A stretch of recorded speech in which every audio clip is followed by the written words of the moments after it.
오늘이 어버이 주일이에요. 어버이 주일이 되면 제가 생각나는 이야기가 있어요. 얼마 전에도 제가 여러분에 소개해드린 것으로 기억하는데, 이어령 씨가 쓴 책, 이어령의 80초 생각 나누기라는 작은 책이 있어요. 그 안에 보면 여러 가지 짧은 이야기들이 이렇게 엮어져 있는데요. 그 중에 아버지와 까치라고 하는 그러한 제목의 이야기입니다. 고요한 가을날에 까치 한 마리가 뜰로 날아옵니다. 치매기가 있는 그 노인이, 아버지죠, 아들에게 물어요. 얘야, 저게 무슨 새냐? 그러니까 아들이 그 까치를 보고, 아버지, 저 새는 까치예요, 이렇게 대답하죠. 아버지는 잠시 후에 또다시 물어요. 얘야, 저 새가 뭐지? 아버지, 저 새 까치예요, 까치. 제가 아까 말씀드렸잖아요, 까치예요. 아버지는 그 얘기를 듣고 고개를 끄덕이시더니 창밖을 한참 바라보시다가 아들을 보고 다시 묻는 거예요. 얘야, 저 새가 뭐지? 아들이 짜증이 났어요. 그래서, 아니 아버지, 몇 번이나 제가 말씀드려야지 아시겠어요? 까치예요, 까치. 저 새는 까치라고요. 이때 이 모습을 옆에서 보고 계시던 어머니가 안타까운 모습으로 이렇게 말씀하세요. 아범아, 너는 어렸을 때 저게 무슨 새냐고 아버지에게 100번도 넘게 물었단다. 그때마다 아버지는 저 새는 까치야, 까치란다. 물을 때마다 100번도 넘게 말씀하시면서 너의 머리를 쓰다듬어 주셨지. 그래서 네가 말을 배울 수 있었단다. 자식 놈은 귀찮아하지만 아버지는 100번도 1000번도 대답하면서 우리를 일으켜 주셨죠. 그 아버지, 그 부모님이 계셨기에 오늘 우리가 있는 것 아닐까요? 그런데 어느 순간 우리는 이 부모님을 잊고 살고 있어요. 나 혼자 큰 것처럼. 오늘이 어버이 주일입니다. 우리 혹시 부모님을 잊고 있는 것은 아닐까? 부모님은 우리에게 뿌리와 같은 분들 아닐까요? 뿌리는 보이지 않지만 나무에 자양분을 공급하고 줄기에 힘을 주고 가뭄과 비바람을 견디게 하는, 근데 눈에 보이지 않기 때문에 우리가 쉽게 잊고 있는 것은 아닐까? 오늘 우리의 모습을 보면 부모님의 사랑이 밑바닥이 되고 수많은 사람들의 도움의 손길들이 오늘 우리의 모습을 만든 것 아닐까요? 우리 삶에서 가장 중요한 게 뭘까요? 사람이에요. 그런데 바쁘게 산다는 핑계로, 우리는 일을 해야 된다는 핑계로 정말 중요한 사람들은 잊고 있는 것은 아닐까? 오늘 어버이 주일이에요. 예배 끝나면 가셔서 제일 먼저 부모님께 전화하세요. 부모님 돌아가신 분들은 형제에게라도 전화를 하세요. 감사한 고마운 분들에게 전화하세요. 하나님도 마찬가지세요. 하나님도, 하나님에게 가장 중요한 것은 사람이에요. 바로 저와 여러분이에요. 다른 어떤 것이 아니에요. 하나님은 이 땅에 하나님의 일을 하실 때 언제나 사람을 통해 역사하셨다고요. 세계 기독교의 교회사를 기술한 학자 가운데 가장 유명한 분 중에 한 분이 라토렛이라는 분이 있어요. 이분이, 이 교회 역사학자는 이분이 1세기 초대교회를 기록하면서 이렇게 평가했어요. 초대교회의 역사란 무엇인가? 그것은 한마디로 지극히 평범한 사람들이 하나님의 능력에 붙잡힌 바 되어 세상을 변화시키는 스토리다. 지극히 평범한 사람들, 우리 주위에 쉽게 찾아볼 수 있는 사람들, 아니 바로 오늘 우리의 모습. 그런데 그러한 평범한 사람들이 하나님의 능력에 붙잡혀서 세상을 바꾸는 이야기, 바로 오늘 우리가 읽고 있는 사도행전이 바로 그와 같다는 거예요. 그리고 하나님은 지금도 사람들, 저와 여러분을 통해서 이 땅에 하나님의 일을 이루어 가십니다. 오늘 우리 본문에도 그런 얘기가 나오죠. 1절부터 한번 볼까요? 1절에 보면 그때에 제자가 더 많아졌는데 헬라파 유대인들이 자기의 과부들이 매일의 구제에 빠짐으로 히브리파 사람을 원망하니. 지금 초대교회가요, 급속도로 성장하고 있어요. 날마다 새로운 사람들이 교회 안에 유입되고 있어요. 놀라운 부흥을 경험하고 있는 거예요. 그런데 처음에 이 교회를 이루었던, 교회 주축을 이루었던 사람들은 오늘 성경을 보면 소위 히브리파 유대인들이었어요. 히브리파 유대인들, 이들은 히브리어 내지는 아람어를 주된 언어로 사용했고 팔레스타인 지역을 떠나지 않고 그 지역에서 나고 거기서 자라난 사람들, 이 사람들이 바로 히브리파 사람들이에요.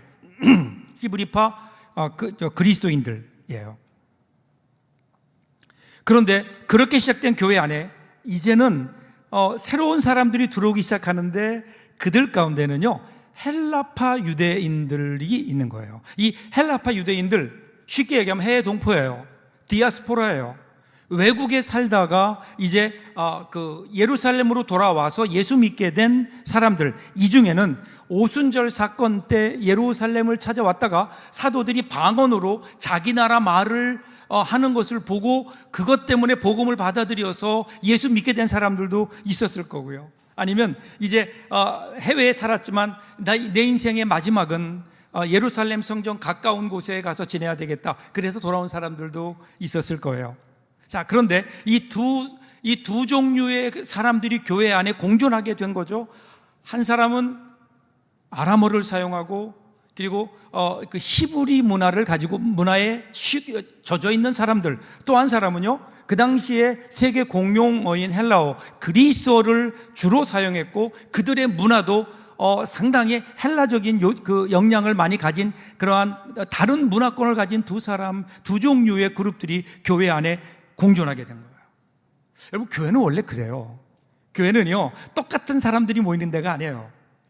교회는 같은 말, 같은 생각, 같은 언어, 같은 환경, 이런 사람들만 모이는 곳이 교회가 아닌 거예요. 교회는 가정과 같아요. 여러분, 가정을 보세요. 가정을 보면 가정의 구성원이 어떻죠? 부모님이 계시죠. 할머니, 할아버지가 계시죠. 자녀들이 있죠. 또 형이 있고 아우가 있어요. 다 달라요. 나이도 다르고 성숙도도 다르고 모습도 달라요. 그러니까 가정 안에는 어른이 있고 아이가 있어요. 다르거든요. 보는 관점이 다르거든요. 그러니까 어떨까요? 여러분, 가정을 보세요. 하루도 조용한 날이 있나? 우리 가정은 너무 조용합니다. 문제 있는 거예요. 가정은 원래 복잡해야 돼요. 매일 지지고 볶고 싸우는 데가 가정이에요. 왜 그럴까요? 달라요. 교회도 마찬가지예요. 여러분, 교회가 다른 선교단체와 다른 점이 여기 있지 않을까요? 교회는 수많은 사람들이 각자의 어떤 다른 문화와 각자의 어떤 성격을 가지고 다른 모습을 가지고 모여 있어요. 그래서 하나를 이루어내는 거예요. 그래서 교회에 보면 때때로 문제들이 많이 일어나죠. 어디서 일어날까요? 서로의 다름에서 오는 거예요. 소통이 되지 않을 때 그때 교회 안에 문제가 생겨요. 자, 예루살렘 교회도 이런 문제가 있었어요. 어떤 문제일까요? 구제예요. 그들은 매일 구제에 힘써왔어요. 교회 안에 어려운 사람들이 많았어요. 특별히 고아와 과부들, 그 당시에 경제적인 능력이 없는 사람들의 대표적인 사람들이 고아와 과부들이었거든요. 이들은 먹고 살 만한 생계를 꾸려갈 힘이 없어요. 그래서 교회에서 이들을 매일 구제하는데 그들에게 먹을 것을 공급해 주는 거예요.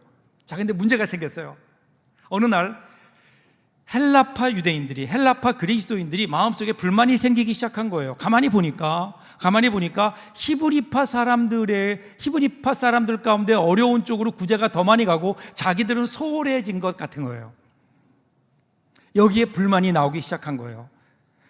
이런 불만의 근저에는 아마도 사도들이 히브리파에 속해 있으니까 손이 안으로 굽지 않을까 하는 어떤 정서적인 판단도 있었을 거예요.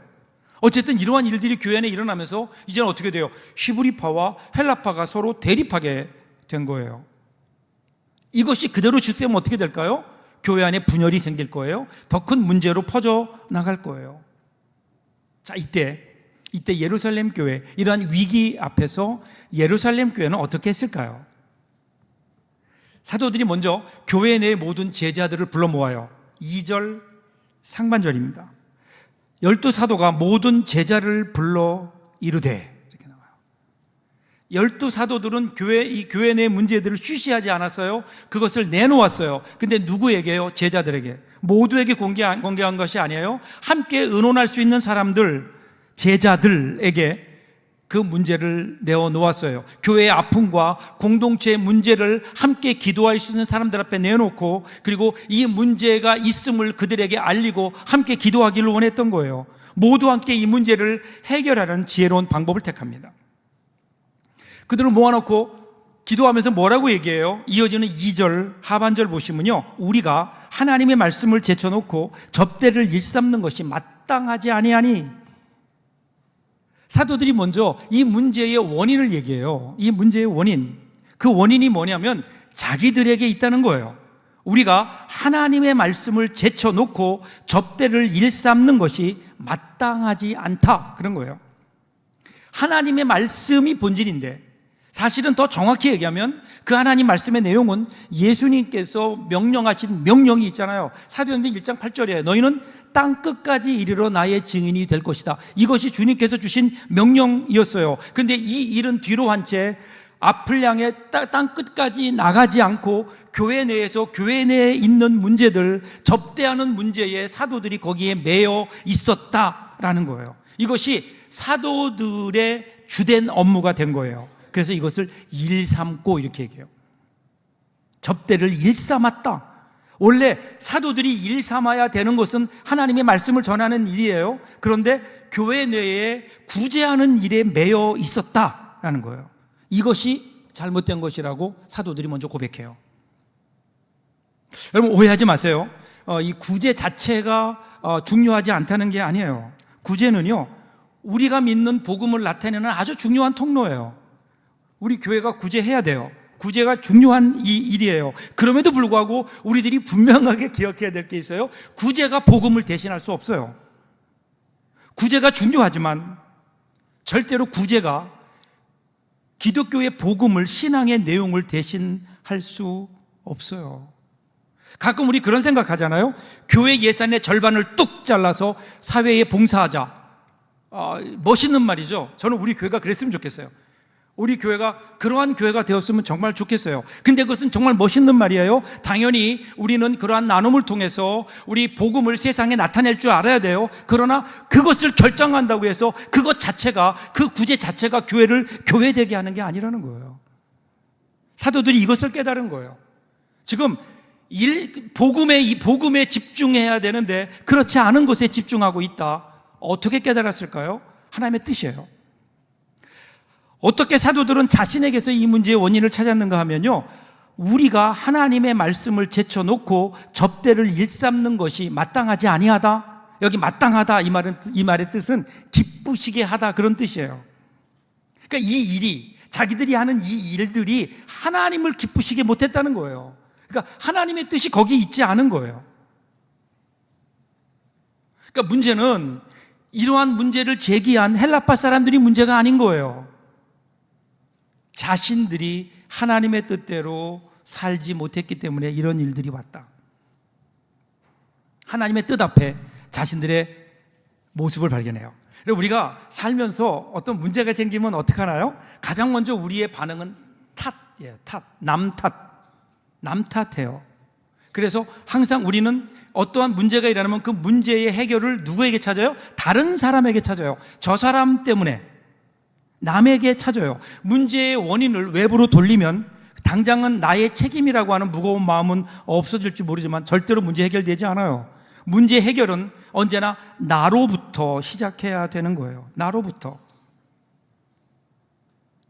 내가 아닌 다른 사람들에 관한 이야기를 하는 순간 그것은 탓이 되는 거예요. 그런데 나로부터 이 문제를 생각하기 시작하면 그러면 그것은 우리는 성찰이 되는 거예요. 그러면서 그들이 뭘 깨달아요? 그렇게 기도하는 가운데 하나님의 뜻을 깨달아요. 왜 이런 일이 일어났을까? 이것은 우리가 해야 될 일은 뒤로 한 채 가장 중요한 일이 아닌 것에 매달려 있었기 때문에, 즉 하나님의 뜻이 아닌 것이 하나님의 뜻인 것처럼 우리가 거기에 매달려 있기 때문에 이러한 문제가 생겼구나. 그들이 깨달은 거예요. 깨달았어요. 여러분, 우리가 우리의 삶에 문제가 있을 때 무엇부터 해야 될까요? 하나님의 뜻부터 좀 구해야 돼요. 다른 사람 탓하기 전에 문제의 어떤 분석하기 전에 내가 먼저 하나님 앞에 무릎 꿇고 하나님 나에게는 문제가 있는데 하나님 왜 이런 문제가 나에게 생겼을까요? 하나님 앞에 먼저 하나님의 뜻을 묻는 자세. 그러면 거기에서 원인이 밝혀져요. 원인이 나오면 그 다음에 어떻게 될까요? 그 다음에 거기에 대한 해결책이 나와요. 오늘 사도들은 이렇게 고백한 다음에 이 문제의 해결책을 이렇게 제시해요. 3절, 4절 같이 한번 읽을까요? 같이 읽겠습니다. 형제들아, 너희 가운데서 성령과 지혜가 충만하여 칭찬받는 사람 7을 택하라. 우리가 이 일을 그들에게 맡기고 우리는 오로지 기도하는 일과 말씀 사역에 힘쓰리라 하니. 사람이에요. 사람을 세운 거예요. 그런데 어떤 사람을 세우는가? 기준을 얘기해요. 첫 번째가요, 너희 가운데서. 이렇게 얘기해요. 교회 일꾼, 교회의 지도자들은 어디서 나와야 된다고요? 여러분 가운데 나와야 된다는 거예요. 어디 가서 용병을 수입해 오는 게 아니에요. 다른 교회에서 아주 훌륭하게 잘 섬기던 분들을, 사역을 잘하는 사람들을 교회 지도자로 모시는 게 아니에요. 가끔 그런 생각한 적도 있어요. 저도 다른 교회 좋은 분들이 좀 와서 우리 교회에서 같이 일하면 어떨까? 성경이 아니라는 거예요. 우리 교회 하나님이 세우시려는 이 서북교회 안에, 우리 서부공동체 안에 리더는 어디에 있다고요? 여러분들 가운데 있다고요. 여러분들 가운데. 그러니까 제발 다른 사람에게 미루지 마세요. 하나님이 일을 얘기할 때 다른 사람 쳐다보지 마세요. 교회 안에 내가 감당해야 될 일이 있다고요. 하나님은 서북교회를 다른 사람에게 맡긴 게 아니라, 천사에게 맡긴 게 아니라 저와 여러분들에게 이 교회를 맡기셨다고요. 여러분 제발 좀 부탁드려요. 교회 안에 여러분들이 감당해야 될 일들을, 큰 일이든 작은 일이든 좀 감당해 주세요. 갈수록 교회 안에 짐을 내려놓는 사람들이 너무 많아요. 짐을 내려놓은 사람들 많은데 짐을 지려는 사람이 없다 보니까 교회 안에 짐만 잔뜩 쌓여 있어요. 하나님께서 여러분들 이곳으로 부르신 이유가 뭘까요? 이 세상에 수만 개의 교회가 있는 가운데 저와 여러분을 서북교회 안으로 불러주신 그 이유가 있다면 저와 여러분을 통해서, 여러분들 통해서 무언가 하나님이 하시고 싶은 일이 있는 거 아닐까요? 그 일들을 통해서 하나님은 우리 서북교회가 이 땅에 정말 빛과 소금의 역할을 감당하고 하나님의 일을 감당하는 교회로 성장하기를 하나님 원하시는 것 아닐까요? 그런데 오늘 우리가 다른 데 매여 있다면, 이 하나님의 뜻은 뒤로 한 채 다른 것에 매여 있다면, 하나님의 뜻, 저와 여러분 그래서 부르신 거예요. 우리 가운데 제발 제가 이 일을 좀 해주실 수 없습니까? 그러면 거절하지 마세요.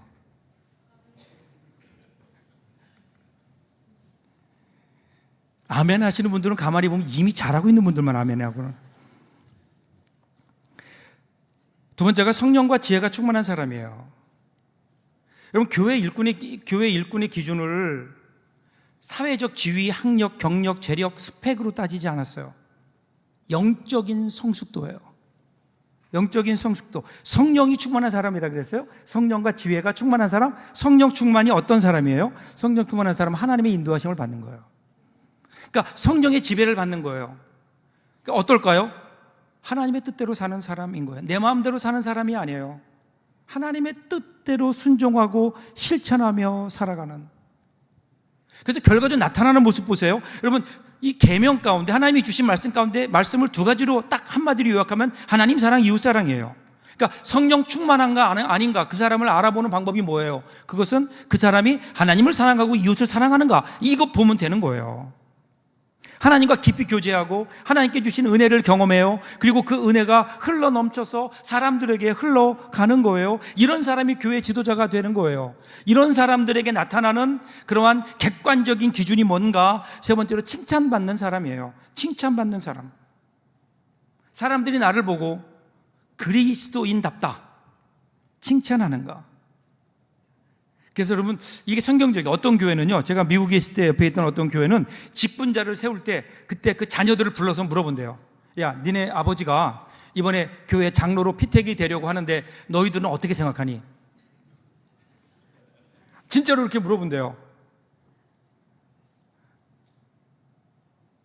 여러분 가장 나를 잘 아는 사람이 누굴까요? 우리 식구예요. 여러분들은 겉에서 멀리서 보니까 괜찮은 것처럼 보일지 모르지만 가장 가까이 사는 사람들의 눈에 나는 과연 어떤 모습으로 비춰질까? 나는 남편으로서, 부모로서 과연 나는 어떻게 비춰지고 있을까? 그 모습, 그 칭찬 듣는 사람, 그러니까 교회 안이 아니라 교회 밖에서도 칭찬 듣는 사람, 여러분 그 사람이 진짜 아닐까요? 이런 사람을 어떻게 하라고요? 세우라고요, 교회 안에. 저희 교회도 앞으로 이 말씀을 그대로 적용해서 일꾼들을 세울 때 가족들에게 좀 물어보려고 그래요.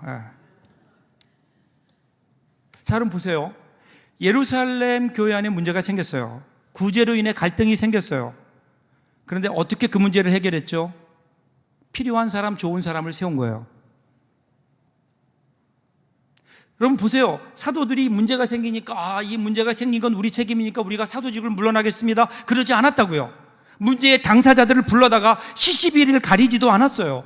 이거는 어떤 제도에 문제가 있는 것 같으니까 제도를 바꿉시다. 그러지 않았다고요. 그냥 기도했어요. 그리고 하나님의 뜻을 깨달았어요. 그리고 사람을 세웠어요. 그 일을 할 수 있는 필요한 사람을 세웠어요.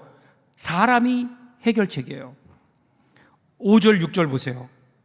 온 무리가 이 말을 기뻐하여 믿음과 성령이 충만한 사람 스데반과 또 빌립과 브로고로와 니가노로와 디몬과 바메나와 유대교에 입교했던 안디옥 사람 니골라를 택하여 사도들 앞에 세우니 사도들이 기도하고 그들에게 안수하니라. 그들의 의견을 따라 성령과 지혜가 충만한 사람 7명을 추천받아서 안수했어요. 그리고 그들로 하여금 그 일을 감당하게 했어요.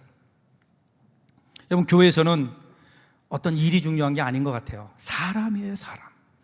제대로 된 사람이 있으면 여러분 잘 되지 않을까요?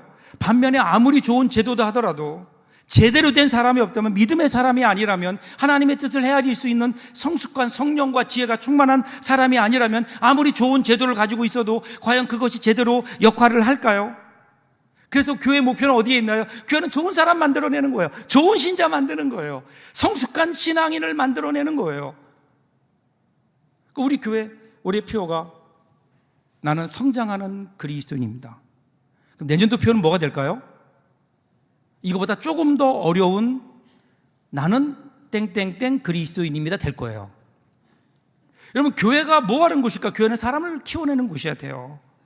우리가 오늘 이렇게 예배하는 것도, 구역에 참여하는 것도, 성가대를 하는 것도, 그리고 우리가 주일학 교사를 하는 것도, 뭘 하는 모든 것들이 어떤 교회의 일, 하나님께서 여러분을 통해서 하셔야만 그 일을 할 수 있는 게 아니잖아요. 그걸 통해서 우리가 성숙하기를 원하세요. 우리가 하나님의 사람이 되기를 원하세요. 하나님의 사람으로 성숙해지는 것, 이것이 교회의 목표여야 되지 않을까요? 결과가 어떻게 됐어요? 그래서 7절 보세요.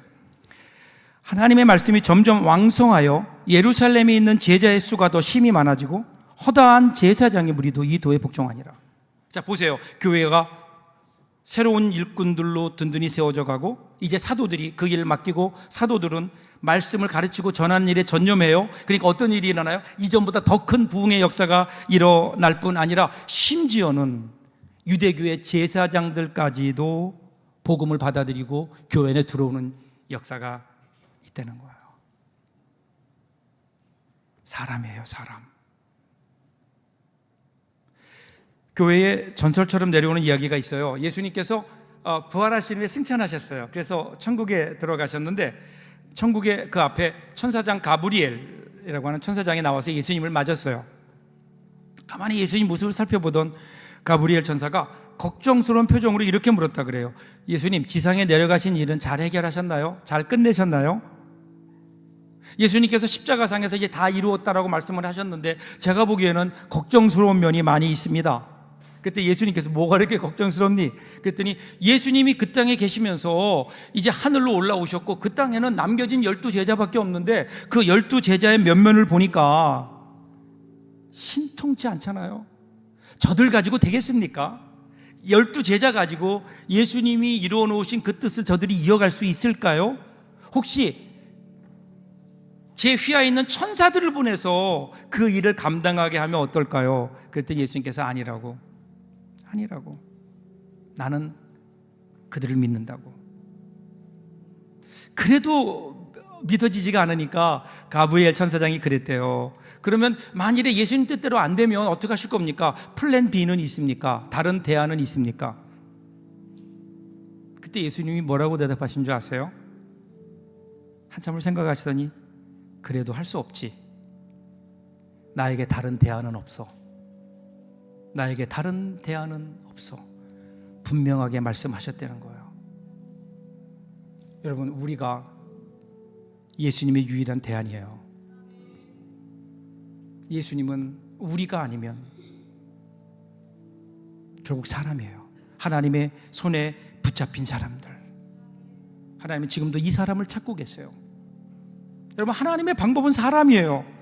하나님은 어떤 고도의 기술적인 방법으로 또는 전략으로 하나님의 일을 하신 적이 없어요. 하나님은 어떤 프로그램을 통해서 그것을 통해 역사하시는 게 아니에요. 하나님은 언제나 하나님의 마음에 합한 사람을 찾으시고 사람들을 불러내셔서 하나님의 일을 감당하게 하신다고요. 그래서 하나님은 아브라함을 불러내셔서 아브라함을 통해서 이 땅에 믿음의 역사를 일으키셨고 저와 여러분이 그 뒤를 따라가고 있지 않나요? 그렇다면 오늘